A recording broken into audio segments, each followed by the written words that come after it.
Perlunya kemandirian sebagai kebutuhan remaja untuk menyongsong kebutuhan masa depan.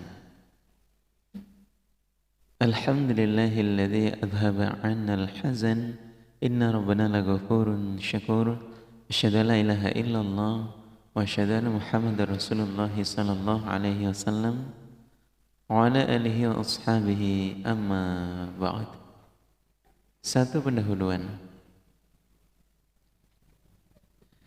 Banyak negara di dunia ini yang penduduknya mengalami proses penuaan.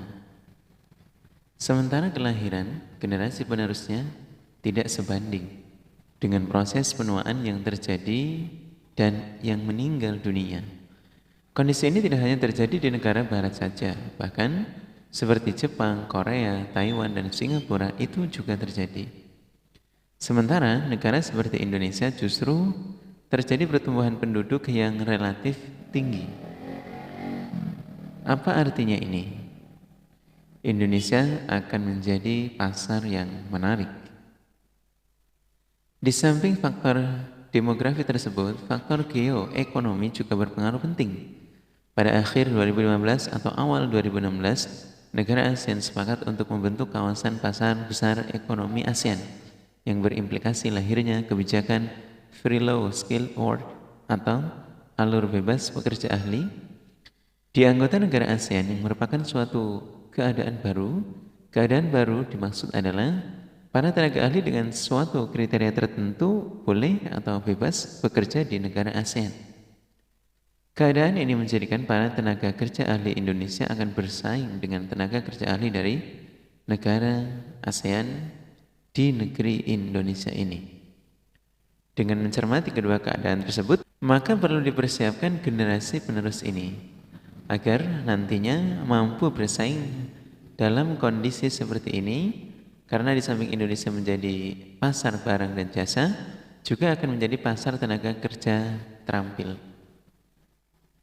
Syarat pertama agar seseorang punya kemampuan bersaing tentu saja adalah kemampuan membangun dan mengembangkan nilai-nilai dan semangat kemandiriannya. Dimaksud mandiri bukan diartikan sempit sebagai mampu menyelesaikan persoalan secara sendirian, tetapi mampu melakukan terobosan-terobosan penyelesaian berbagai jenis masalah dan persoalan secara sistematik, bertahap, dan terorganisir. Untuk mencapai kemampuan seperti ini, maka kemandirian merupakan syarat dasar yang diperlukan. Pada tahap perkembangannya, setiap manusia saat dilahirkan tentu dalam kondisi fisik yang tidak berdaya. Ia akan tergantung pada orang tua dan orang-orang yang berada di lingkungannya hingga mencapai waktu tertentu. Seiring dengan berlalunya waktu dan perkembangan selanjutnya, seseorang akan perlahan akan melepaskan diri dari ketergantungannya pada orang tua atau orang lain di sekitarnya dan belajar untuk mandiri. Hal ini merupakan suatu proses alamiah yang dialami oleh semua makhluk hidup, tidak terkecuali manusia, hewan pun demikian. Mandiri atau sering juga disebut mampu berdiri di atas kaki sendiri merupakan kemampuan seseorang untuk tidak tergantung pada orang lain serta bertanggung jawab atas apa yang dilakukannya. Kemandirian dalam konteks individu tentu memiliki aspek yang lebih luas dari sekedar aspek fisik. Selama masa remaja, tuntutan terhadap proses pertumbuhan kemandirian ini sangat besar, dan jika tidak direspon secara tepat sesuai dengan tahapan perkembangannya, bisa saja menimbulkan dampak yang tidak menguntungkan bagi perkembangan psikologis sang remaja di masa mendatang sampai saat mencapai umur dewasa. Di tengah berbagai gejolak perubahan yang terjadi di masa kini, betapa banyaknya remaja di dunia ini yang mengalami kekecewaan dan rasa frustasi mendalam terhadap orang tua karena tidak kunjung mendapatkan apa yang dinamakan kemandirian. Kebingungan-kebingungan dan keluh kesah yang dialami sebagian besar remaja karena banyak sekali aspek kehidupan mereka yang masih diatur oleh orang tua, meski banyak di antara mereka yang sudah berusia lebih dari 17 tahun. Salah satu contohnya adalah dalam hal pemilihan jurusan atau fakultas ketika masuk sekolah perguruan tinggi. Dalam hal ini masih banyak ditemui orang tua yang sangat memaksa untuk memasukkan putra atau putrinya ke jurusan yang mereka kehendaki, meskipun anaknya sama sekali tidak berminat untuk masuk ke jurusan tersebut. Akibatnya remaja tersebut tidak memiliki motivasi belajar, kehilangan gairah untuk sekolah dan tidak jarang justru berakhir dengan drop out dari sekolah tersebut. Mencermati kenyataan tersebut, maka sesungguhnya peran orang tua sangatlah besar dalam proses pembentukan kemandirian seseorang. Orang tua diharapkan dapat memberikan kesempatan pada anak agar dapat mengembangkan kemampuan yang dimilikinya, belajar mengambil inisiatif, mengambil keputusan mengenai apa yang ingin dilakukan dan belajar mempertanggungjawabkan segala perbuatannya. Dengan demikian, anak akan dapat mengalami perubahan dari keadaan yang sepenuhnya tergantung pada orang tua menjadi semakin mandiri. Yang kedua, kemandirian.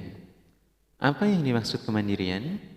Kemandirian merupakan suatu sikap individu yang diperoleh oleh kumulatif selama perkembangan hidup dan proses pembelajarannya, di mana individu akan terus belajar untuk bersikap mandiri dan menghadapi berbagai situasi di lingkungan.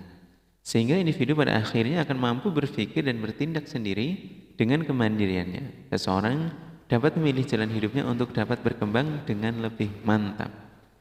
Ada pula yang mengatakan kemandirian merupakan sikap yang memungkinkan seseorang untuk bertindak bebas, melakukan sesuatu atas dorongan sendiri, dan kemampuan mengatur diri sendiri sesuai dengan hak dan kewajibannya, sehingga dapat menyelesaikan sendiri masalah-masalah yang dihadapi tanpa meminta bantuan atau tergantung dari orang lain, dan dapat bertanggung jawab baik sebagai pribadi maupun dalam konteks tanggung jawab sosialnya atas segala keputusan yang telah diambil melalui berbagai pertimbangan sebelumnya.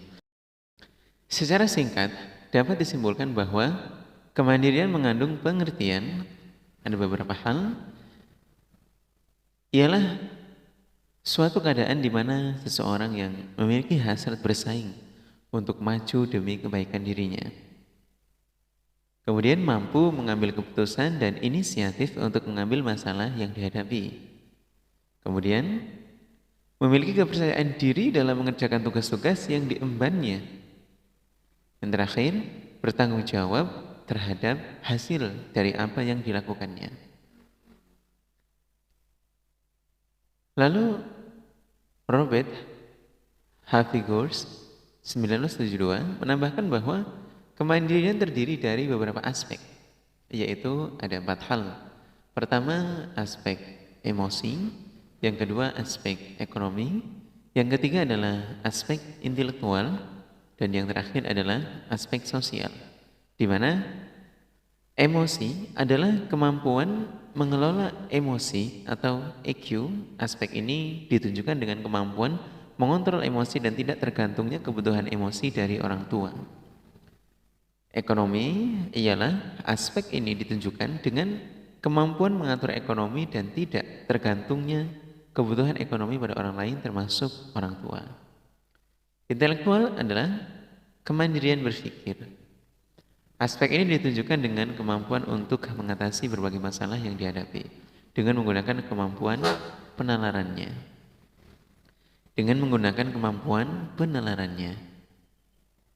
Aspek sosial, aspek ini ditunjukkan dengan kemampuannya untuk mengadakan interaksi communication skill dengan orang lain dan tidak tergantung atau menunggu aksi dari orang lain. Ciri-ciri kemandirian. Seseorang yang memiliki kemandirian memiliki ciri-ciri sebagai berikut. 1. Mampu dan mau berinisiatif dalam segala hal. 2. Mampu mengerjakan tugas rutin yang dipertanggungjawabkan padanya tanpa mencari pertolongan dari orang lain. Yang ketiga, memperoleh kepuasan dari pekerjaannya. Yang keempat, mampu mengatasi rintangan yang dihadapi dalam mencapai kesuksesan. 5. Mampu berpikir secara kritis, kreatif, dan inovatif terhadap tugas dan kegiatan yang dihadapi. 6. Tidak merasa rendah diri apabila harus berbeda pendapat dengan orang lain, dan merasa senang karena dia berani mengemukakan pendapatnya walaupun nantinya berbeda dengan orang lain. B. Faktor-faktor yang mempengaruhi kemandirian. Faktor-faktor yang mempengaruhi kemandirian. Ada beberapa faktor yang dapat mempengaruhi kemandirian pada remaja, yaitu 1. Usia. Pengaruh dari orang lain akan berkurang secara perlahan-lahan pada saat anak menginjak usia lebih tinggi. Pada usia remaja, mereka lebih berorientasi internal karena percaya bahwa peristiwa-peristiwa dalam hidupnya ditentukan oleh tindakannya sendiri. Pertama-tama anak akan merasa lebih tergantung pada orang tuanya, tetapi ketergantungan itu lambat laun akan berkurang sesuai dengan bertambahnya usia. Yang kedua, jenis kelamin. Keinginan untuk berdiri sendiri dan mewujudkan dirinya sendiri merupakan kecenderungan yang ada pada setiap remaja. Perbedaan sifat-sifat yang dimiliki oleh pria dan wanita disebabkan oleh perbedaan pribadi individu yang diberikan pada anak pria dan wanita.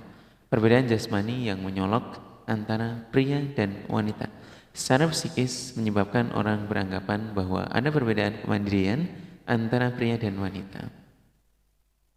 Ketika pendidikan, semakin bertanggung jawab pengetahuan yang dimiliki oleh seseorang, yaitu guru, orang tua, dan lingkungan, kemungkinan untuk mencoba sesuatu yang baru semakin besar, sehingga orang akan lebih kreatif dan memiliki kemampuan dengan belajar.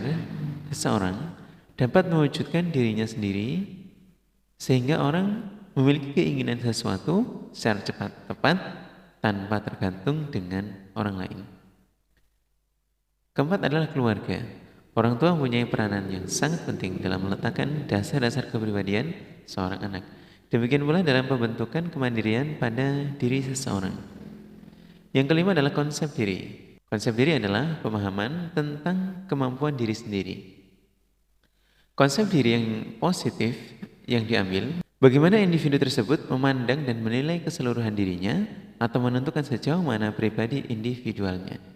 Mereka yang memandang dan menilai dirinya mampu cenderung memiliki kemandirian, dan sebaliknya, mereka yang memandang dirinya atau menilai dirinya sendiri kurang atau cenderung menggantungkan dirinya pada orang lain.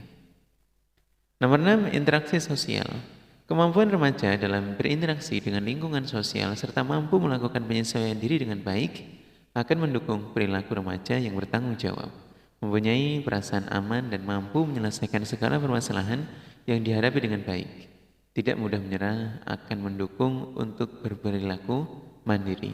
Dari uraian di atas dapat disimpulkan bahwa dalam mencapai kemandirian, seseorang tidak dapat terlepas dari faktor-faktor yang mendasari terbentuknya kemandirian itu sendiri. Faktor-faktor ini mempunyai peranan yang sangat penting dalam kehidupan yang selanjutnya akan menentukan seberapa jauh individu bersikap dan berpikir secara mandiri dalam menjalani kehidupan lebih lanjut.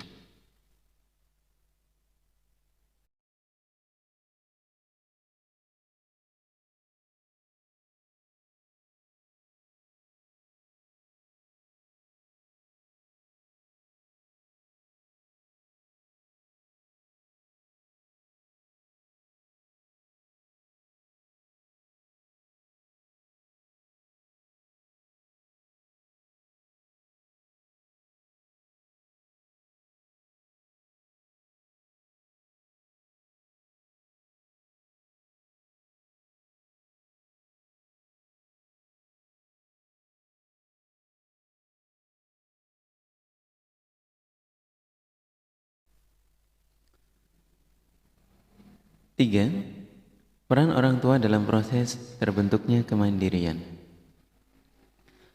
Lingkungan kehidupan yang dihadapi individu sangat mempengaruhi perkembangan kepribadian seseorang, baik segi-segi positif maupun negatif. Lingkungan keluarga dan masyarakat yang baik, terutama dalam bidang nilai dan kebiasaan-kebiasaan hidup, akan membentuk kepribadiannya. Dalam hal ini adalah kemandiriannya. Lingkungan sosial yang mempunyai kebiasaan yang baik dalam melaksanakan tugas-tugas dalam kehidupan mereka. Demikian pula keadaan dalam kehidupan keluarga akan mempengaruhi perkembangan keadaan kemandirian anak. Sikap orang tua yang tidak memanjakan anak akan menyebabkan anak berkembang secara wajar dan menggembirakan. Sebaliknya anak-anak yang dimanjakan akan mengalami kesukaran dalam hal kemandiriannya.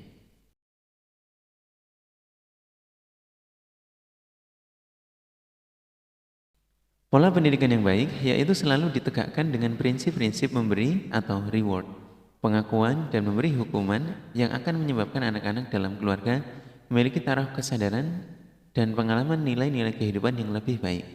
Kehidupan yang terkesan amburadul atau anormatif dan gersang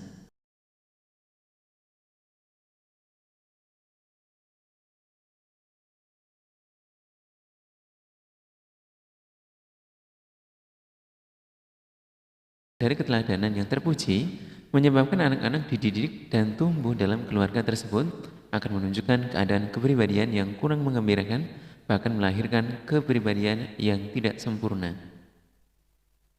Lingkungan sosial ekonomi yang memadai dengan pola pendidikan dan pembiasaan yang baik akan mendukung perkembangan anak-anak menjadi mandiri. Demikian pula sebaliknya, keadaan sosial ekonomi yang belum menguntungkan atau pas-pasan, jika ditunjang dengan penanaman taraf kesadaran yang baik, terutama dalam hal upaya mencari nafkah dan nilai-nilai luhur dalam kehidupan, akan menyebabkan anak-anak mempunyai nilai kemandirian yang baik.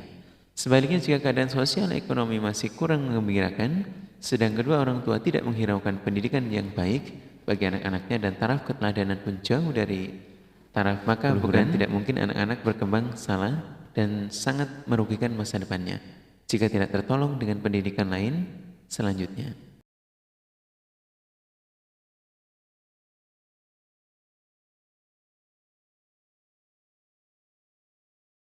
Lingkungan keluarga yang mempunyai nilai-nilai yang baik akan memungkinkan anak-anak berkemampuan untuk melakukan pilihan terhadap sesuatu secara baik. Sebaliknya, keluarga yang tidak mempunyai nilai-nilai baik akan membiarkan anak-anaknya. Orang tua yang baik tentu akan menuntun anak-anaknya agar selalu memperhatikan teman sepergaulannya. Ditekankan untuk selalu mencari teman yang baik akhlaknya, bukan sekedar mempunyai teman dalam kehidupan tanpa memperhatikan taraf kebaikan, sikap dan tingkah lakunya. Individu yang memiliki konsep diri positif akan cenderung menilai dirinya mampu, cenderung memiliki kemandirian, dan sebaliknya, individu yang memiliki konsep diri negatif akan menilai dirinya sendiri kurang atau cenderung menggantungkan dirinya pada orang lain. 4. Kemandirian bukan sesuatu yang bisa dicapai secara mendadak. Orang tua diharapkan melatih kemandirian sebaiknya dimulai saat bayi, agar kelak menjadi anak yang mandiri, dan terus mendidikan kemandirian agar dia bisa bersikap mandiri di setiap sisi pada perkembangan kehidupan anak, yang kemudian dicapai secara kumulatif. Walaupun kaya, orang tua tetap menginginkan anaknya mandiri. Jadi, kekayaan dapat menjadi alat pencapaian kemandirian anak. Kemandirian merupakan suatu sikap individu yang diperoleh secara kumulatif selama perkembangan, di mana individu akan terus belajar untuk bersikap mandiri dalam berpikir dan bertindak sendiri. Dengan kemandiriannya, seorang dapat memilih jalan hidupnya untuk dapat berkembang dengan lebih mantap. Untuk dapat mandiri, seorang membutuhkan kemampuan, dukungan dan dorongan dari keluarga serta lingkungan di sekitarnya agar dapat mencapai otonomi atas diri sendiri. Maka, pada tahapan ini, peran orang tua dan respon dari lingkungan sangat diperlukan bagi anak sebagai penguat untuk setiap perilaku yang telah dilakukannya. Hal ini sejalan dengan apa yang dikatakan oleh Riber 1945 bahwa kemandirian merupakan suatu sikap otonomi di mana seseorang secara relatif bebas dari pengaruh penilaian, pendapat dan keyakinan orang lain. Dengan otonomi tersebut, seorang remaja diharapkan akan lebih bertanggung jawab terhadap dirinya sendiri.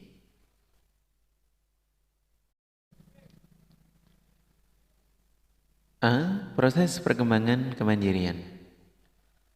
Kemandirian seperti halnya kondisi psikologis yang lain dapat berkembang dengan baik jika diberikan kesempatan untuk berkembang melalui latihan yang dilakukan secara terus-menerus dan dilakukan sejak dini.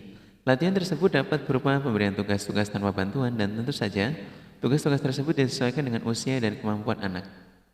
Mengingat kemandirian akan banyak memberikan dampak yang positif bagi perkembangan individu, maka sebaiknya kemandirian diajarkan pada anak sedini mungkin sesuai kemampuannya. Seperti telah terbukti, segala sesuatu yang diusahakan sejak dini akan dapat dihayati dan akan semakin berkembang menuju kesempurnaan. Latihan kemandirian yang diberikan kepada anak harus disesuaikan dengan usia anak. Contoh untuk anak-anak usia 3-4 tahun, latihan kemandirian dapat berupa membiarkan anak memasang kaos kaki dan sepatu sendiri, membereskan mainan setiap kali selesai bermain, dan lain-lain. Sementara untuk anak-anak remaja, berikan kebebasan misalnya dalam memilih jurusan atau bidang studi yang diminatinya, atau memberikan kesempatan pada remaja untuk memutuskan sendiri jam berapa ia harus sudah pulang ke rumah jika remaja tersebut keluar malam bersama temannya. Tentu saja orang tua perlu mendengarkan argumentasi yang disampaikan sang remaja tersebut sehubungan dengan keputusannya. Dengan memberikan latihan-latihan tersebut, tentu saja harus ada unsur pengawasan dari orang tua untuk memastikan bahwa latihan tersebut benar-benar efektif. Diharapkan dengan bertambahnya usia akan bertambah pula kemampuan anak untuk berpikir secara objektif. Tidak mudah dipengaruhi, tidak mudah terpengaruh. Berani mengambil keputusan sendiri, tumbuh rasa percaya diri, tidak tergantung kepada orang lain, dan dengan demikian kemandirian akan berkembang dengan baik. B. Kemandirian sebagai kebutuhan psikologis remaja. Memperoleh kebebasan mandiri merupakan suatu tugas bagi remaja. Dengan kemandirian tersebut, berarti remaja harus belajar dan berlatih dalam membuat rencana, pilih alternatif, membuat keputusan, bertindak sesuai dengan keputusannya sendiri, serta bertanggung jawab atas segala sesuatu yang dilakukannya.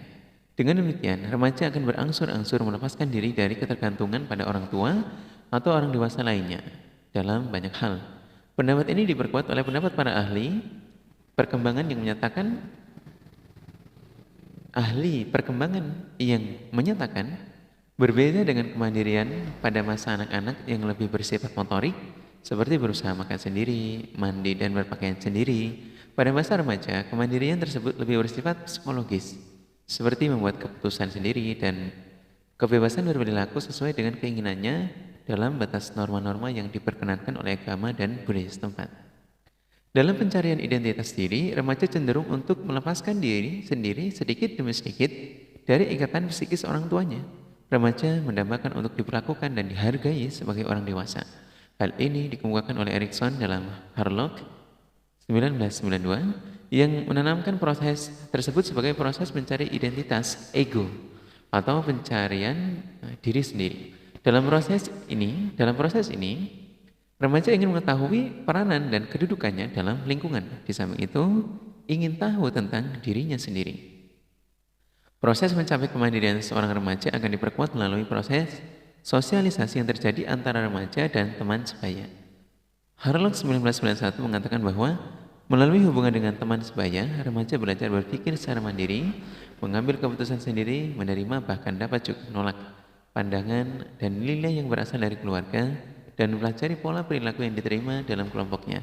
Kelompok teman sebaya merupakan lingkungan sosial pertama di mana remaja belajar untuk hidup bersama dengan orang lain dan yang bukan anggota keluarganya tentunya. Ini dilakukan remaja dengan tujuan untuk mendapat pengakuan dan penerimaan kelompok teman sebayanya, sehingga tercipta rasa aman. Penerimaan dari kelompok teman sebayanya ini merupakan hal yang sangat penting, karena remaja membutuhkan adanya penerimaan dan kekayaan untuk dapat diterima oleh kelompoknya. Dalam mencapai keinginan untuk mandiri, seringkali remaja mengalami hambatan-hambatan yang disebabkan oleh masih adanya kebutuhan untuk tetap tergantung pada orang lain. Dalam contoh yang disebutkan di atas, remaja mengalami dilema yang sangat besar antara mengikuti kehendak orang tua atau mengikuti keinginannya sendiri. Jika ia mengikuti kehendak orang tua, maka dari segi ekonomi, biaya sekolah, remaja akan terjamin karena orang tua pasti akan membantu sepenuhnya. Sebaliknya, jika ia tidak mengikuti kemauan orang tua, bisa jadi orang tuanya tidak mau membiayai sekolahnya. Situasi yang demikian ini sering dikenal sebagai keadaan yang ambivalensi, dan dalam hal ini akan menimbulkan konflik pada diri remaja sendiri. Konflik ini akan mempengaruhi remaja dalam usahanya untuk mandiri, sehingga sering menimbulkan hambatan dalam penyesuaian diri terhadap lingkungan sekitar.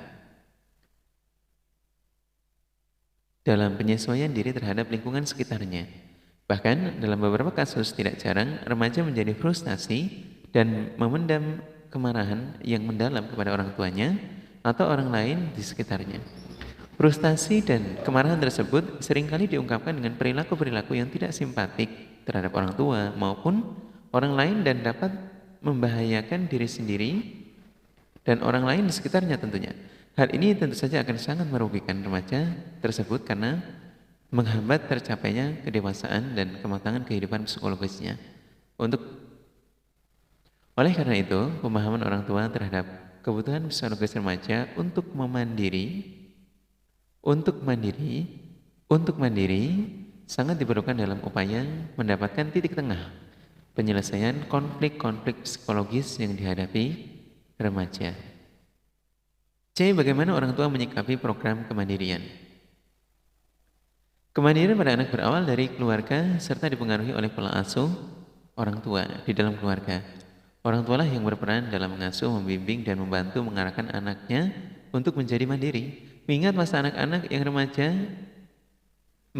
anak-anak dan remaja merupakan masa yang penting dalam proses perkembangan kemandirian, maka pemahaman dan kesempatan yang diberikan orang tua kepada anak-anaknya dalam meningkatkan kemandirian amatlah krusial. Meski dunia pendidikan atau sekolah juga turut berperan dalam memberikan kesempatan kepada anak untuk mandiri, keluarga tetap merupakan pilar utama dan pertama dalam membentuk anak untuk mandiri. Bagaimana orang tua harus bertindak dalam menyikapi tuntutan kemandirian seorang remaja? Berikut ini merupakan saran yang layak dipertimbangkan dan dilaksanakan. Yang pertama adalah komunikasi. Yang kedua adalah kesempatan. Yang ketiga adalah tanggung jawab. Yang keempat adalah konsistensi. Mari kita jabarkan 4 hal ini. Yang pertama adalah komunikasi. Kemauan dan kesabaran dalam berkomunikasi dengan anak merupakan suatu cara yang paling efektif untuk menghindari hal-hal yang tidak diinginkan. Tentu saja, komunikasi di sini harus bersifat dua arah. Artinya, kedua belah pihak harus mau saling mendengarkan pandangan satu dengan yang lain. Dengan melakukan komunikasi, orang tua dapat mengetahui pandangan-pandangan dan kerangka berpikir anaknya, dan sebaliknya, anaknya juga dapat mengetahui apa yang diinginkan oleh orang tuanya. Kebingungan seperti yang disebutkan di atas mungkin tidak perlu terjadi jika ada komunikasi antara remaja dengan orang tuanya. Komunikasi di sini tidak berarti harus dilakukan secara formal. Bisa saja dilakukan sambil makan bersama atau selagi berlibur sekeluarga. Yang kedua adalah kesempatan. Orang tua sebaiknya memberikan kesempatan kepada anak remajanya untuk membuktikan atau melaksanakan keputusan yang telah diambilnya. Biarkan remaja tersebut mengusahakan sendiri apa yang diperlukannya, dan biarkan juga ia mengatasi sendiri berbagai masalah yang muncul. Dalam hal ini, orang tua hanya bertindak sebagai pengamat dan hanya boleh melakukan intervensi jika tindakan sang remaja dianggap bertentangan dengan norma agama atau misalnya dapat membahayakan dirinya sendiri ataupun orang lain. 3. Tanggung jawab. 3. Bertanggung jawab. Bertanggung jawab terhadap segala tindakan yang diperbuat merupakan kunci untuk menuju kemandirian. Dengan berani bertanggung jawab, betapapun sakitnya, remaja akan belajar untuk tidak mengulangi hal-hal yang memberikan dampak-dampak negatif, tidak menyenangkan bagi dirinya. Dalam banyak kasus, masih banyak orang tua yang tidak menyadari hal ini. Sebagai contoh, dalam kasus remaja yang ditahan oleh pihak berwajib karena terlibat tawuran, tidak jarang dijumpai justru orang tualah yang berjuang keras dengan segala cara untuk membebaskan anaknya dari tahanan. Sehingga anak tidak pernah memperoleh kesempatan untuk bertanggung jawab atas perilaku yang diperbuatnya. Bahkan tidak sempat melewati pemeriksaan intensif pihak berwajib. Pada kondisi demikian, maka remaja tentu saja tidak takut untuk berbuat salah, sebab ia tahu orang tuanya pasti akan menebus kesalahannya. Kalau begini terus, kapan dong anak bisa bertanggung jawab atas segala perbuatannya dan mampu mandiri? Yang keempat adalah konsistensi. Konsistensi orang tua dalam menerapkan disiplin dan menanamkan nilai-nilai kepada remaja dan sejak masa kanak-kanak di dalam keluarga akan menjadi panutan bagi remaja untuk dapat mengembangkan kemandirian dan berpikir secara dewasa. Orang tua yang konsisten akan memudahkan remaja dalam membuat rencana hidupnya sendiri dan dapat memilih berbagai alternatif karena segala sesuatu sudah dapat diperhitungkan olehnya. Mungkin masih terdapat banyak cara lain yang patut dipertimbangkan dalam meningkatkan kemandirian sang remaja, agar nantinya dapat menjadi pribadi yang utuh dan dewasa. Satu hal yang perlu kita ingat adalah jika kita dapat mengasuh dan membimbing anak untuk bisa mandiri melalui keluarga, mengapa kita tidak melakukan berbagai upaya untuk mewujudkannya mulai dari sekarang? Negara ini sudah penuh dengan berbagai ketergantungan pada pihak lain. Maka jangan lagi kita membangun generasi baru yang juga penuh dengan ketergantungan dan menjadi beban keluarga dan bangsa. Selanjutnya pertanyaannya adalah, untuk keperluan apa kemandirian itu? Pada tataran praktis, kemandirian diperlukan sebagai syarat dasar atau awal untuk menumbuhkan semangat kewirausahaan atau semangat kewiraupayaan sehingga lahir wirausaha atau wiraupaya yang jujur, amanah, dan juga pengelola berbagai untuk organisasi yang jujur serta amanah. Semoga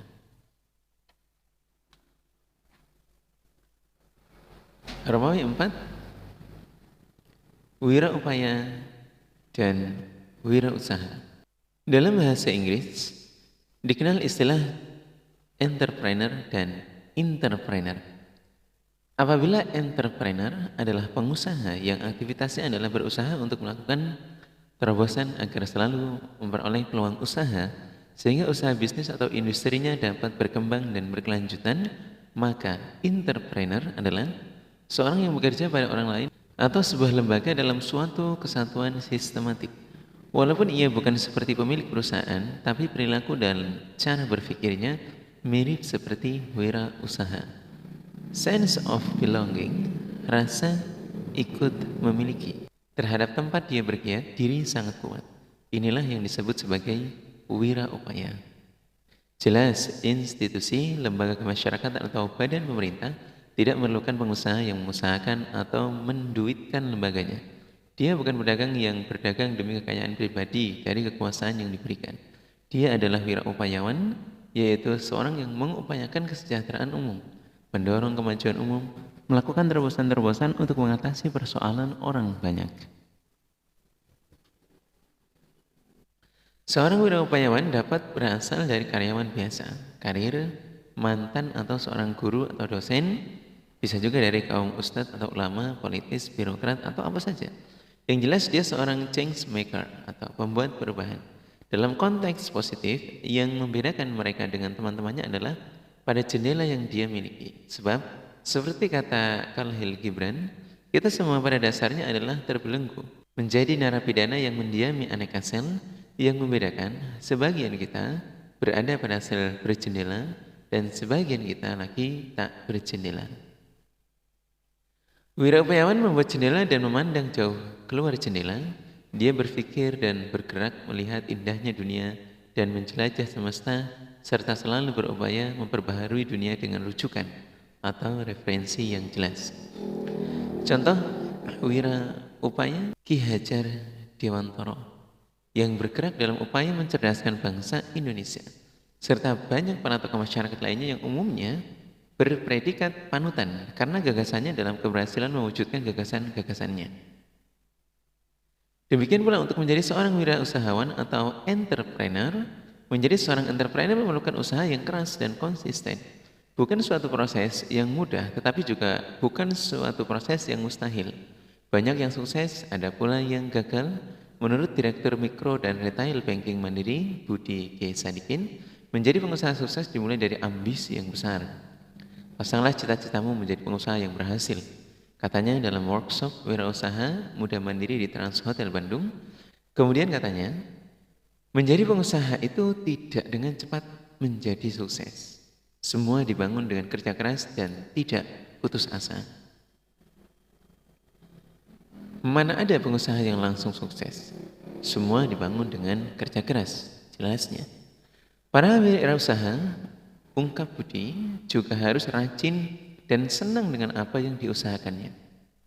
Namun yang paling menentukan adalah adanya ketentuan Allah Subhanahu wa taala. Jadi jangan lupa juga selalu berdoa, jelasnya. Sementara itu, menurut pemilik puluhan factory outlet dari The Big Price Cut Group, Perry Tristianto, seseorang harus memiliki jiwa wirausaha dan bagaimana dia menciptakan pasar. Harus punya jiwa wirausaha dan berpikir sekreatif mungkin, jelas Perry. Perry yang sudah makan asam garam dunia bisnis mengatakan, usaha yang dirintisnya dimulai dari bawah. Dahulu saya menjual kaos. Kaos-kaos tersebut dibawa pakai becak karena lokasi produksi terletak di rumah yang jalannya sempit. Itu saya lakukan setiap hari, jelasnya. Saat-saat berpikir kreatif, jelasnya para pengusaha jangan melawan pasar yang sudah ada, tapi ciptakanlah pasar sendiri. Mengembangkan wilayah pemasaran sendiri, misalnya saya dahulu jualan kaos tidak di pasar atau di distro-distro, tapi malah di toko musik. Ungkapnya, terbukti, ujarnya semua yang dilakukannya ternyata berhasil. Semua yang dilakukan ternyata berhasil. Contoh gambar keterhubungan produsen, konsumen, dan pemasok bahan baku atau marketing driver atau market driven. Pada abad ke-11 ini, seseorang entrepreneur maupun entrepreneur harus mampu mengenali dan bergaul dengan berbagai jenis teknologi yang cepat berubah, yang pada garis besarnya terdiri dari teknologi informasi, komunikasi, dan transportasi, serta teknologi produksi, apapun jenis usahanya. Pada gambar 1, secara skematik dapat diungkapkan bahwa seorang pengusaha harus memahami dinamika pasar yang dalam prakteknya adalah kecepatan memenuhi perubahan selera atau perubahan keinginan dari para pembeli atau konsumen. Demikian dirasa ada perubahan selera atau kebutuhan konsumen, maka harus segera menengok pada proses produksi untuk melakukan kajian tentang jenis dan kualitas bahan bakunya atau informasi. Kemudian harga dan pada akhirnya waktu penyampaian bahan baku agar produk dapat tersedia pada saat yang tepat. Inilah bagian dari implementasi kemandirian berpikir dan kemudian bertindak untuk menghasilkan barang atau jasa yang dikehendaki oleh konsumen atau pasar. Di era serba mudah informasi ini, maka selera konsumen juga cepat berubah. Maka produsen juga harus dengan cepat menyesuaikan produknya agar dapat memenuhi selera konsumen. Keadaan ini berbeda dengan perusahaan-perusahaan yang mempunyai divisi leadbank. Perusahaan sejenis ini akan berpedoman pada prinsip supply driven market, lawan dari consumer driven market. Perusahaan seperti Samsung, Apple, Boeing, Airbus, atau perusahaan farmasi raksasa yang akan mendikte pasar, apa saja yang harus dibeli karena kemampuan inovasi teknologinya. Jadi untuk pengusaha Indonesia yang keadaan ini berbeda dengan perusahaan-perusahaan yang mempunyai divisi leadbank. Perusahaan sejenis ini akan berpedoman pada prinsip supply driven market sebagai lawan dari consumer driven market. Perusahaan seperti Samsung, Apple, Boeing, Airbus, atau perusahaan farmasi raksasa yang akan mendikte pasar. Apa saja yang harus dibeli karena kemampuan inovasi teknologinya. Jadi, untuk pengusaha Indonesia yang sebagian besar masih berada pada market driven atau permintaan pasar, belum mampu mencapai kondisi mendikte pasar. Sesungguhnya Indonesia pernah mampu untuk menghasilkan supply driven product, yaitu pesawat terbang tipe N250. Suatu pesawat terbang yang dapat menjalani perjalanan jarak sedang dan dapat mendarat pada landasan pendek. Tipe pesawat ini tepat untuk menjangkau daerah-daerah terpencil agar terbuka akses keluar daerahnya. Tetapi karena situasi politiknya tidak kondusif, maka program tersebut tidak dapat diteruskan dan akhirnya Indonesia harus membeli pesawat sejenis N25 tersebut dengan yang dikenal sebagai pesawat jenis ATR buatan Eropa. Jadi akhirnya kembali lagi Indonesia dipaksa jadi konsumen lagi. Karena itu, dalam konteks kemandirian, maka melalui gambar 1 di atas, mempelakan secara generik bagaimana pengusaha domestik harus bergerak. Terakhir sebagai penutup, yang pertama, menyongsong abad 11 dengan berbagai kecepatan perubahan keadaan, maka human capital atau modal SDM yang mempunyai kapasitas kemandirian merupakan kondisi memaksa atau imperatif yang harus dipenuhi guna suksesnya seseorang. Yang harus dipenuhi guna suksesnya seorang SDM dalam mengarungi kehidupannya. Kedua, penyiapan SDM mandiri sangat dipengaruhi mulai saat anak-anak, remaja, dan pra-dewasa. Tiga, pengetahuan mengenai kemandirian perlu dikenali oleh para orang tua, agar para orang tua dapat ikut mempersiapkan kemandirian putra-putrinya ke depan. Yang keempat, kemandirian diperlukan dalam kegunaan pengembangan kehidupan kewirausahaan dan kewiraupayaan. Karena itu, perlu pembentukan sikap mandiri secara bertahap sejak dini. Kelima, dua jenis kemandirian adalah kemandirian secara mental dan kemandirian secara penalaran. Yang keenam, optimalisasi kegunaan kemandirian akan lebih operasional tatkala SDM mandiri juga mau untuk memahami perkembangan berbagai jenis teknologi yang relevan dan berpengaruh dengan bidang kegiatannya. Semoga Allah paling manfaat dan barokah. Wassalamualaikum warahmatullahi wabarakatuh. Salam sukses luar biasa.